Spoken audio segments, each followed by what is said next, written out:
Non, l'État n'est pas perdu. Il se perd parfois quand il oublie qu'il sert l'intérêt général, quand il se prend pour une entreprise, quand il cède, j'allais dire, sur les principes de justice, par exemple, qui est important, justice économique, justice fiscale, justice sociale, justice environnementale. Et je crois que l'État peut être plus efficace, mais l'État doit être aussi plus présent. L'État est solidaire, oui, c'est son rôle, c'est le contrat social.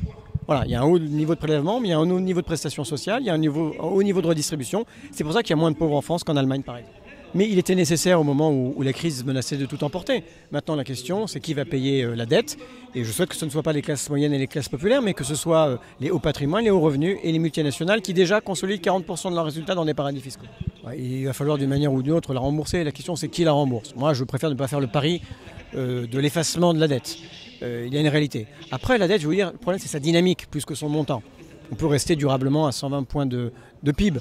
L'important, c'est la dynamique et puis évidemment le coût de la dette. Mais on passe de dépenses publiques, pensons aussi recettes publiques. C'est un réel problème quand on regarde la difficulté qu'on a à trouver un médecin dans un certain nombre de territoires français.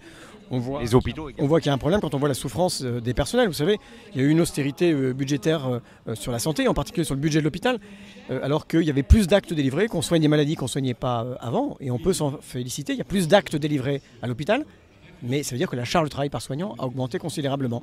Et bien, je plaide, sauf à ce que tout se tombe, qu'on aide évidemment plus et mieux les services publics. Ça ne veut pas dire qu'on ne se pose pas la question de l'efficacité de la dépense publique, de nos organisations, de notre proximité, etc. Bien sûr que les entreprises, c'est important. Et je pense en particulier à tous ces capitaines d'industrie, moi, que je croise dans mon territoire. Vous savez, c'est des artisans, des commerçants, des chefs d'entreprise, de PME, de TI aussi parfois, qui prennent des risques personnels, qui parfois ne dorment pas parce qu'ils ne savent pas s'ils vont terminer le mois, s'ils vont pouvoir payer leurs salariés. C'est eux qui prennent des risques, il faut qu'on soit à leur côté. Et à certains égards, ils payent les impôts que les multinationales ne payent pas.